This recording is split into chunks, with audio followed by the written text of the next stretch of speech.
Bismillahirrahmanirrahim. Assalamualaikum warahmatullahi wabarakatuh. Innal hamdalillah nahmaduhu wa nasta'inuhu wa nastaghfiruh wa na'udzu billahi min shururi anfusina wa min sayyiati a'malina.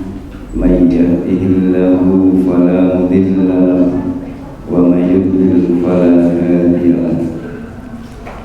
Asyhadu an la ilaha illallah wahdahu la syarika lahu wa asyhadu anna Muhammadan abduhu wa rasuluhu la nabiyya ba'da. Allahumma shalli wa sallim wa barik ala Rasulillah wa ala alihi wa ashabihi wa man tabi'ahum bi ihsanin ila yaumil qiyamah. Amma ba'd. Bapak-bapak, ibu-ibu, jamaah ngabuburit rahimahumullah. Alhamdulillah, kita pada hari ini telah memasuki bulan puasa di hari yang ke-16, dan insya Allah nanti malam kita mulai tarawih di malam yang ke-17. Malam ke-17 itu kita mengenal dengan malam nuzulul Quran.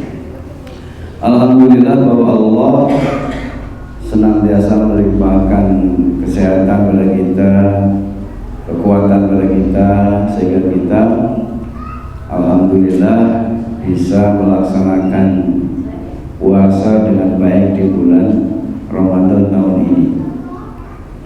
Yang kedua, mari kita sampaikan sholawat dan salam kepada junjungan kita Nabi Agung Muhammad sallallahu alaihi wasallam sebagai uswah hasanah bagi kita semua, dan semoga sholawat ini tercurah juga untuk keluarganya, sahabatnya, dan juga kita semua pengikutnya yang istiqomah di jalannya. Amin Allahumma amin. Bapak Ibu sekalian, puasa sebagaimana kita tahu dan sudah sering disebutkan, tadi pagi subuh juga saya sebutkan, kadang saya menyebutkan itu bosan gitu. Bosan betul Bu?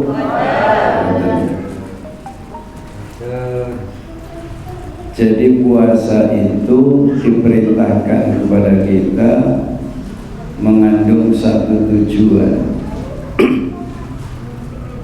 yang tentu kita sangat familiar. Kalaupun tidak hafal, kita sudah sangat familiar dengan ini, yaitu ketika Allah Subhanahu wa ta'ala memerintahkan kepada kita, a'udzubillahi minasyaitonir rajim, bismillahirrahmanirrahim, ya ayyuhalladzina amanu kutiba alaikumus syiyamu kama kutiba alal ladzina min qablikum la'allakum tattaqun.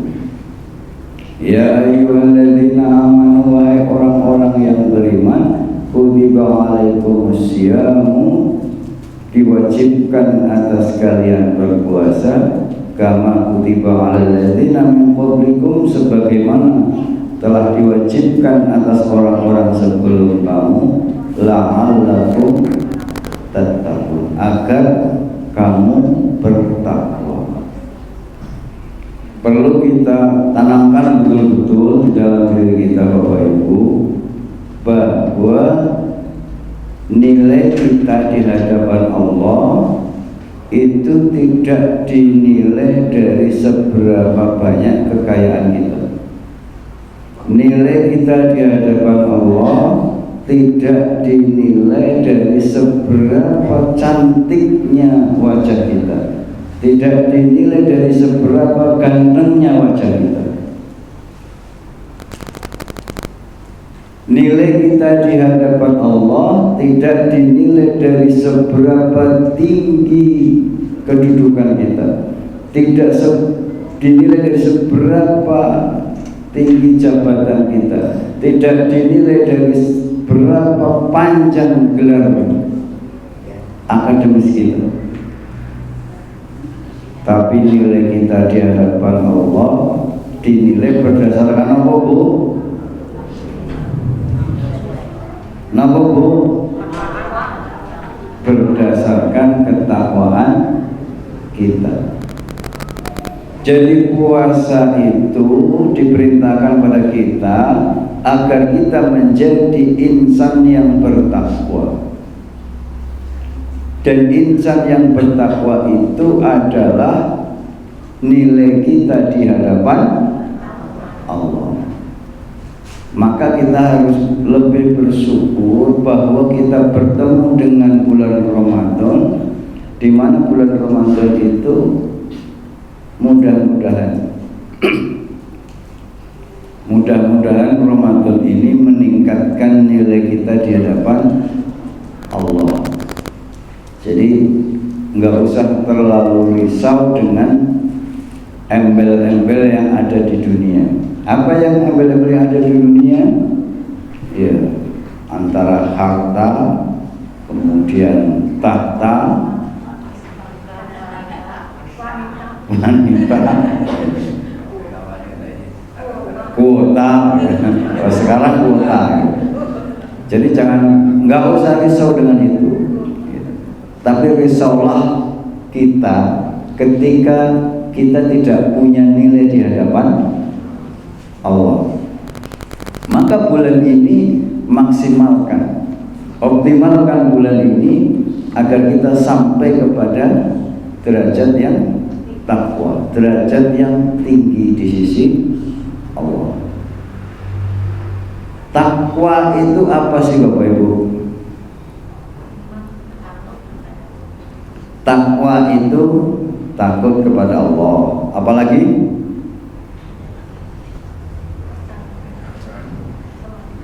Ayo, takwa apa? Soalnya tiap hari ngomongin takwa. Ini takwa jadi apa sih? Panganan apa pun takwa? Kenapa, Bu? Mentaati perintah Allah. Terus menjauhkan dari larangannya. Jadi di dalam Al-Quran takwa itu disebut, kata-kata takwa itu disebut dengan beberapa macam makna. Ada makna takut, khosyah, itu takwa. Ada makna taat, ta'ah. Kemudian tadi ada makna apa lagi? Makna menjaga diri dari perbuatan maksiat. Kemudian ada makna lagi, takwa itu adalah menjaga diri daripada syirik. Jadi ketika kita membaca tentang kalimat takwa, yang dimaksud kalimat takwa itu adalah kalimat tauhid. Tauhid itu artinya membebaskan diri dari kemusyrikan. Itu takwa. Kemudian banyak orang atau mayoritas ulama kemudian mengartikan takwa itu dengan menjalankan segala perintah Allah dan menjauhi segala. Sebetulnya itu adalah efek dari takwa. Karena takwa itu sebetulnya adanya di dalam hati. Ketika berbicara tentang takwa, Rasulullah SAW ngendika at-taqwa hahuna. At-taqwa hahuna. At-taqwa hahuna. Takwa itu di sini.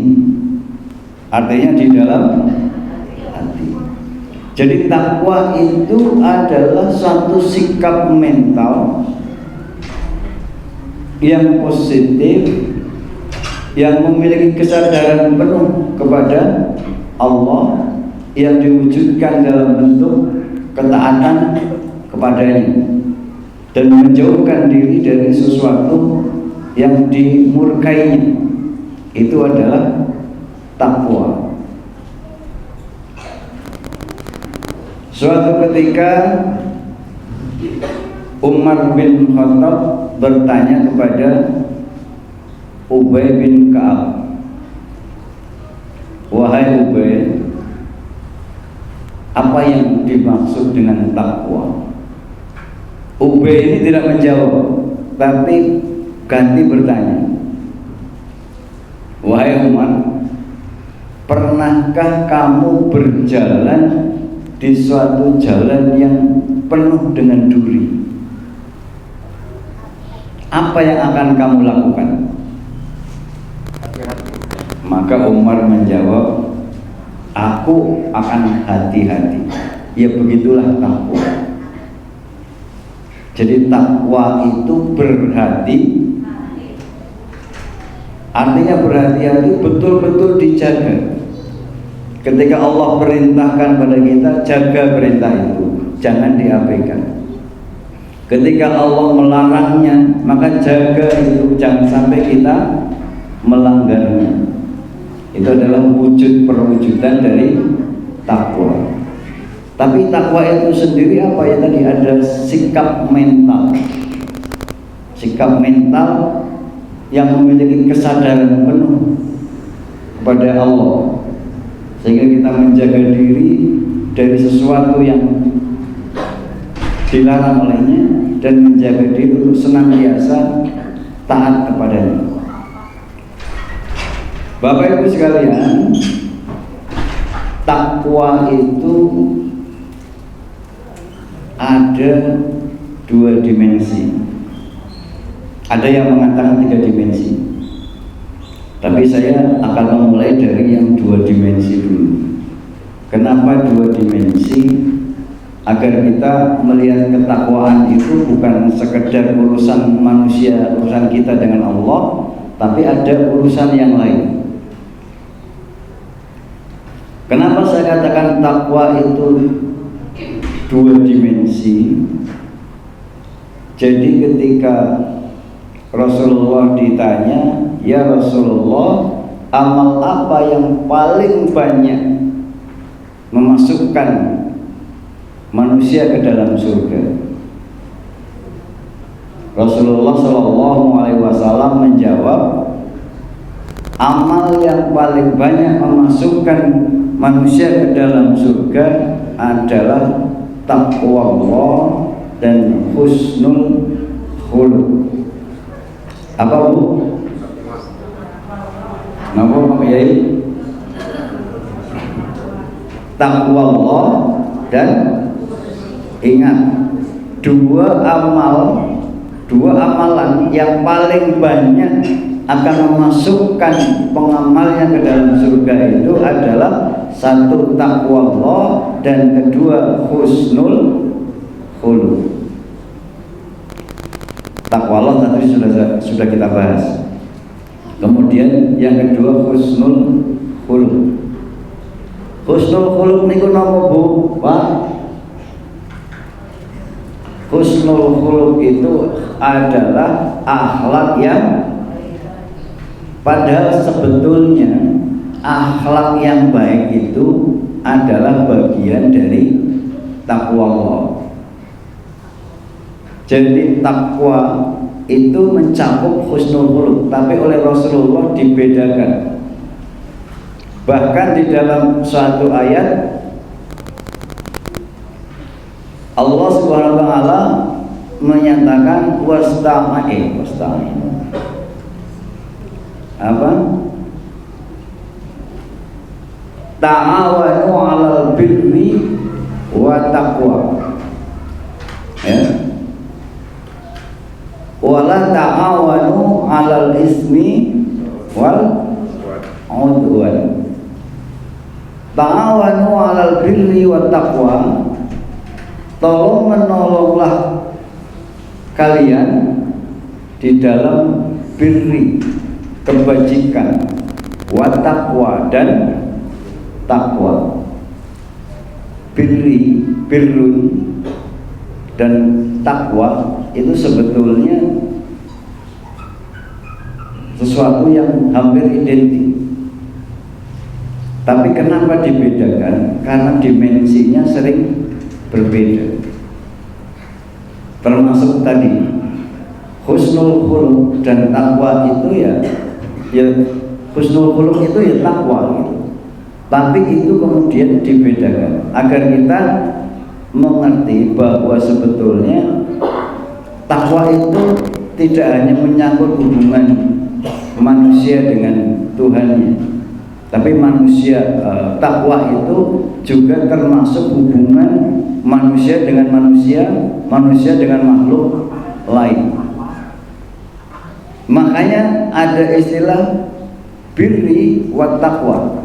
Kenapa birrun itu adalah kebajikan, itu dibedakan dengan takwa. Kalau berbuat baik itu tidak terbatas dengan persoalan yang terkait dengan akidah. Itu namanya birri. Ya, berbuat baik itu tidak dibatasi oleh agama. Contoh, kita tentu mengenal istilah birrul walidain. Birrul walidain itu tidak dibatasi dengan persoalan agama. Artinya apa? Walaupun orang tua kita tidak beragama Islam sekalipun, kita diperintahkan untuk tetap berbuat baik kepada orang tua. Itu namanya birrul, kebaikan, ya, tidak dibatasi oleh kesamaan akidah. Sedangkan ketika kita berbicara takwa, image kita lebih cenderung kepada hal-hal yang terkait dengan akidah, keimanan. Itu takwa. Ya. Baik Bapak Ibu, di dalam Al-Qur'an ada 2 ayat yang secara jelas mendefinisikan, tapi menyebutkan ciri-ciri orang yang bertakwa. Bapak Ibu mungkin hafal 5 ayat pertama di surat Al-Baqarah. Apa lagi? Alif Lam Mim. Zalikal kitabu la raiba fihi hudal lil muttaqin alladzina yu'minuna bil ghaibi wa yuqimuna sholata wa mimma razaqnahum yunfiqun walladzina yu'minuna bima unzila ilaika wa ma unzila min qablik wa bil akhirati hum yuqinun ulaika ala hudan mir rabbihim wa ulaika humul muflihun. Nah, ayat surat ini di awal surat Al-Baqarah ini menyebutkan ciri-ciri orang yang bertakwa. Orang yang bertakwa disebut alladzina yu'minuna bil ghaib, yaitu orang-orang yang beriman kepada yang ghaib. Jadi orang bertakwa itu beriman kepada yang gaib. Ini adalah dimensi ketuhanan.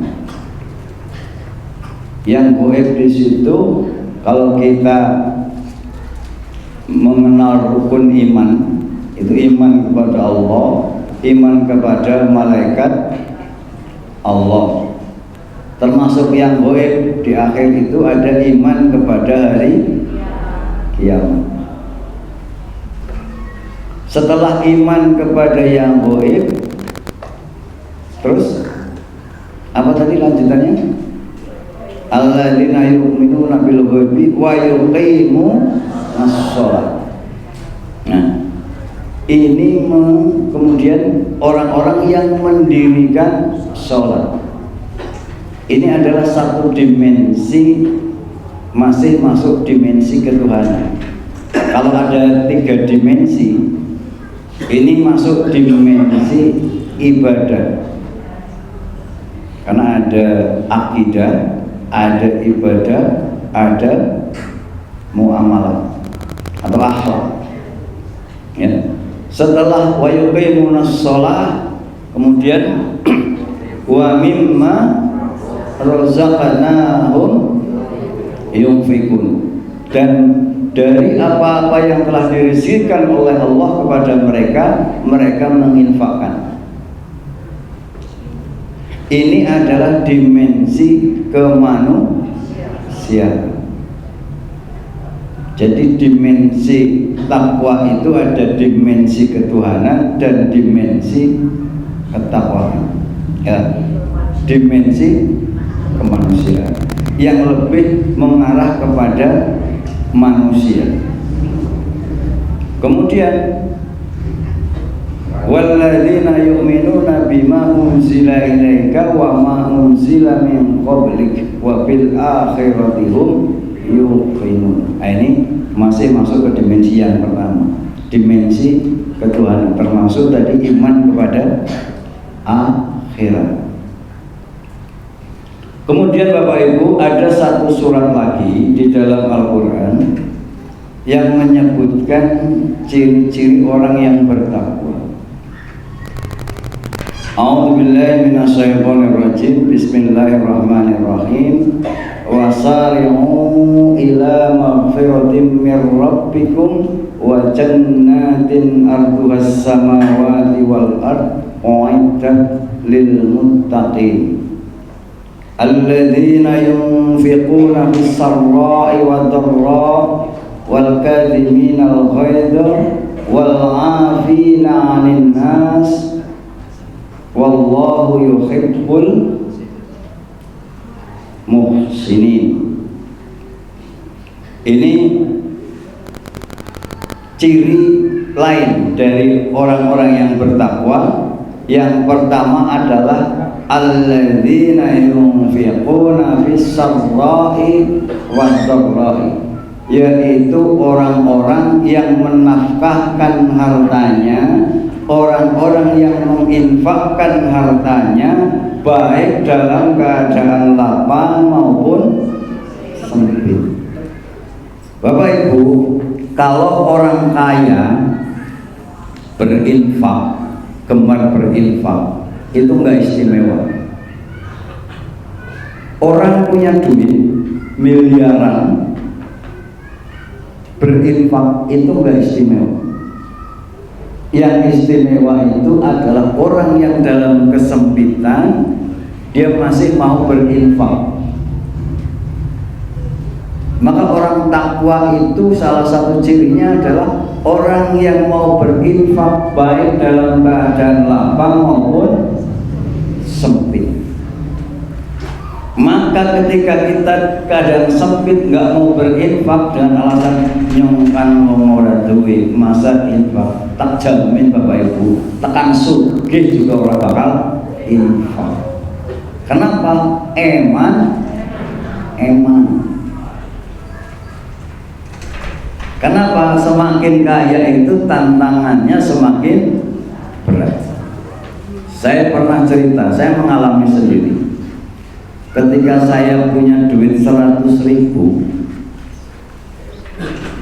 itu mau infak 10.000 itu masih enteng. Kenapa? 10.000 itu berapa persen dari 100.000 Bapak Ibu? 10%. Tapi ketika duit saya menjadi 1 juta, 10%-nya berapa? 100, masih enteng. Infak 1.000 sekang 1 juta isi enteng. Ketika duit saya menjadi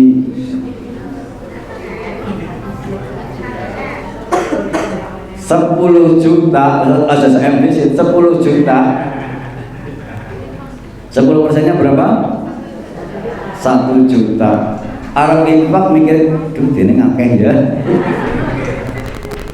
Mungkin padahal sama-sama 10%-nya gitu.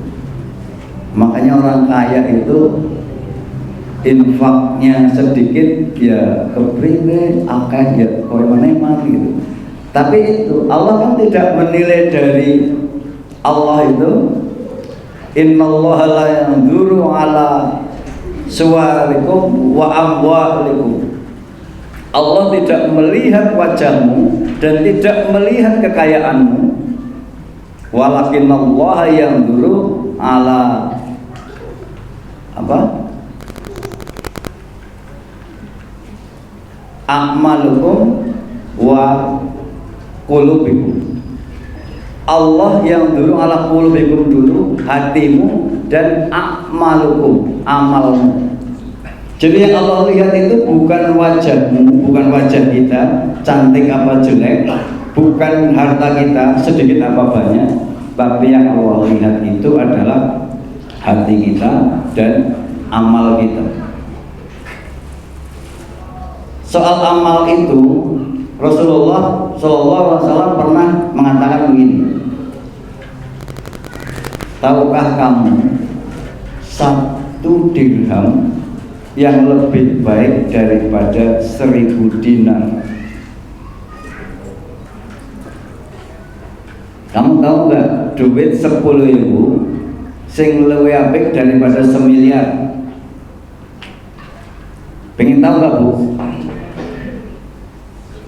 Ketika kamu punya duit 2.000 kemudian kamu infak 1.000, itu lebih baik daripada kamu punya duit 1 miliar kemudian kamu infak 1.000.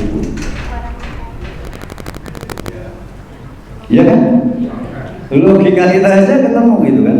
Orang punya duit 2.000, 2.000, punya 2.000, kemudian 1.000-nya diinfakkan, itu lebih baik daripada orang yang punya duit 1 miliar kemudian ada orang datang bawa proposal ngetok masih teblik gitu. Iya kan? Jadi 1.000 yang bisa mengalahkan 1 miliar.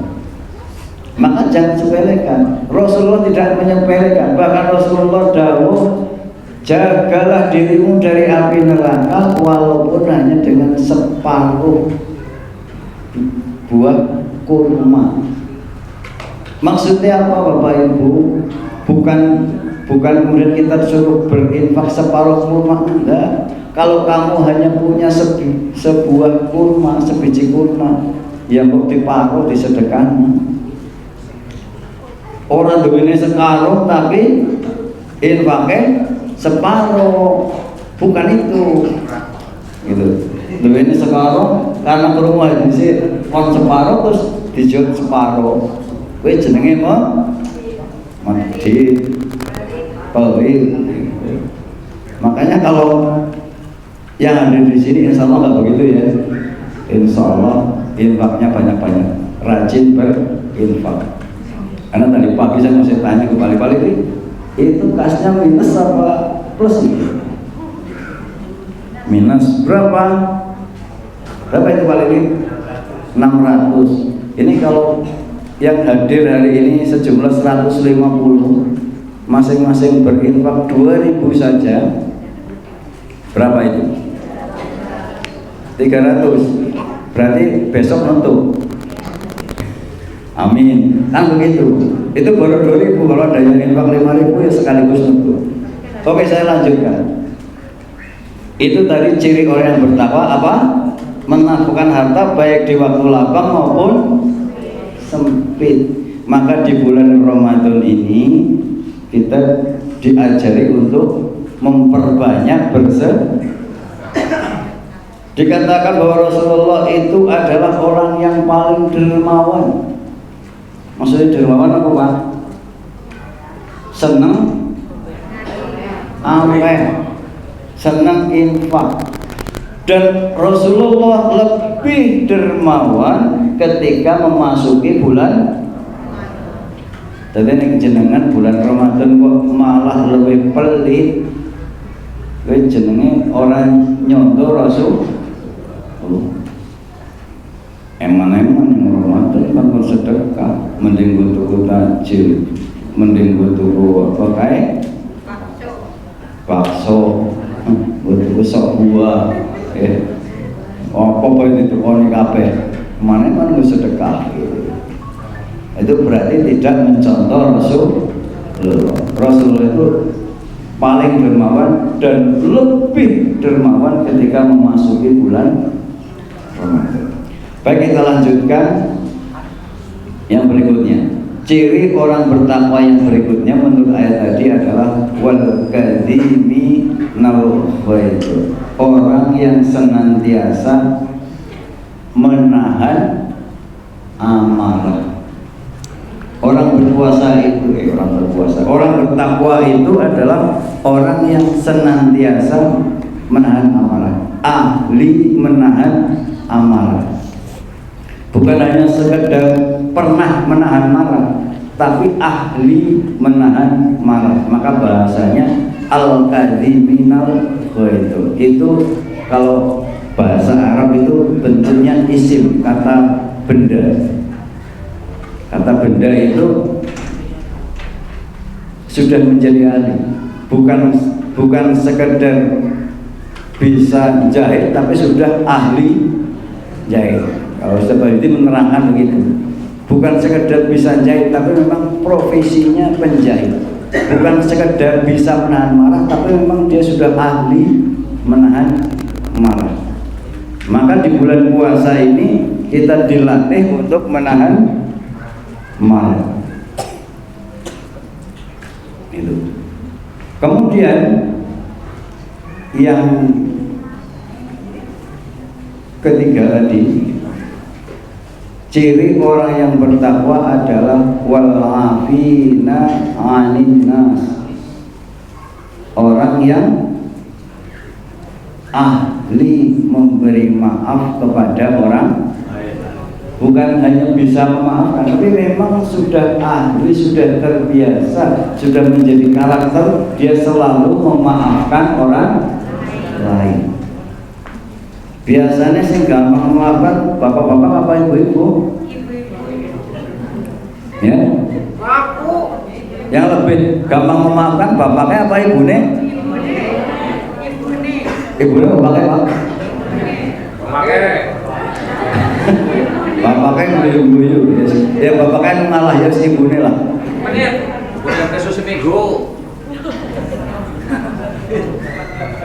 Oke, tinggal 2 menit. Pas, karena memang sudah selesai. Ini tinggal satu yang terakhir adalah wallahu yuhibbul muhsinin. Dan Allah mencintai orang-orang yang muhsin. Muhsin itu, kalau tadi yang pertama adalah menahan marah, kemudian memaafkan. Muhsin itu adalah membalas keburukan dengan kebaikan. Muhsin inilah yang kemudian selain disebut dengan muhsin juga disebut dengan al-abror. Apa al-abror? Al-abror itu kalau dalam Quran diterjemahkan dengan orang yang berbuat kebajikan. Tapi al-abror sejatinya adalah orang yang sudah mencapai tingkat muhsin. Jadi kalau di dalam Islam kan kita mengenal ada iman, Islam, ihsan itu apa? Ihsan itu tingkatan tertinggi, yaitu kamu beribadah kepada Allah, antaqudallah ka'annaka apa? Seolah-olah kamu melihatnya. Jadi kamu beribadah kepada Allah seolah melihat Allah. Tapi ketika kamu tidak bisa melihat Allah, maka engkau menyadari bahwa Allah selalu melihat. Jadi kita senantiasa merasa diawasi oleh Allah. Nah, muhsin itu seperti itu. Al-abrar, orang-orang yang berbuat kebajikan, itu adalah orang yang tidak lagi berbuat baik hanya semata-mata karena dia dibaiki oleh orang, tapi dia telah berbuat baik semata-mata karena Allah. Kalau orang berbuat baik karena orang berbuat baik, kita berbuat baik. Tapi kalau sudah sampai kepada derajat abrar, orang mau berbuat baik atau tidak, kita tetap berbuat baik. Baik, itu saja yang bisa saya sampaikan karena ini sudah pada keluar menunya dan sudah kurang berapa menit. Saya cukupkan. Aku qouli hadza wa astaghfirullah li wa lakum. Wassalamualaikum warahmatullahi wabarakatuh.